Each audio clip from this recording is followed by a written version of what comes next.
Hi Noel, sorry to hear about the problem with your Beko washing machine, and do excuse my croaky voice.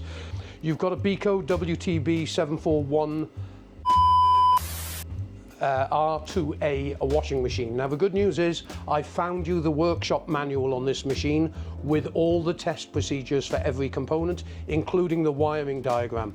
I've also put on the page, which I'll put in the description for you, a full link to all the other videos which I'll be talking about while going through this video. Now you say on the 21st of December that you had a problem that it started tripping the electricity supply, and it was on the dark care cycle.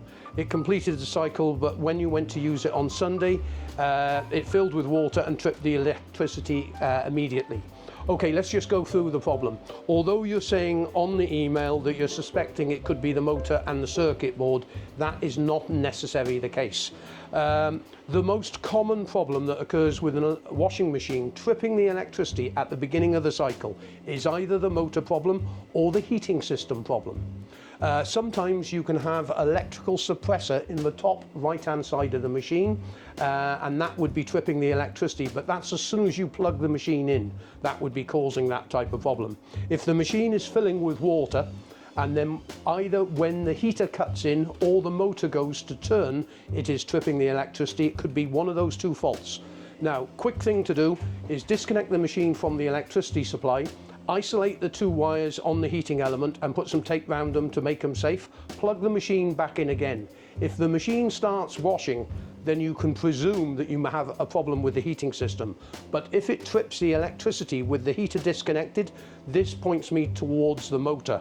Now, there are a couple of different motors used on your machine because you did not give me the full PNC number, but the workshop manual will point you in the right direction. Now, if you've got the early version of this machine and it has the brush motor, the first thing I would be inspecting is the motor itself and the carbon brushes. If it is the carbon brushes that are worn, they may be arcing on the armature, and that's what's causing the tripping on your electricity supply. There are many other reasons. You could have bad wiring.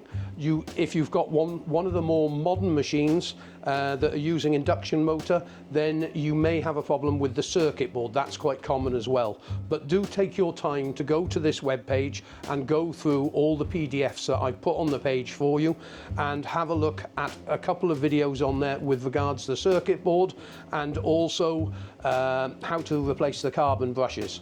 But there is one video I would suggest you do watch, which is intermittent electrical faults, and you'll find that on our YouTube channel. There is a video on that. Anyway, all the information I could get you is in the description on this video. Good luck with your repair, and if you need any further assistance or spare parts, use the contact us page. But at the bottom of this page, there is a full list of spare parts for your machine, and all the exploded diagrams have reference numbers on them. You'll be able to match those reference numbers up to the specific part that you require once you've ascertained what is faulty. Good luck with your repair. Hope you had a great Christmas. Thanks very much indeed for contacting us.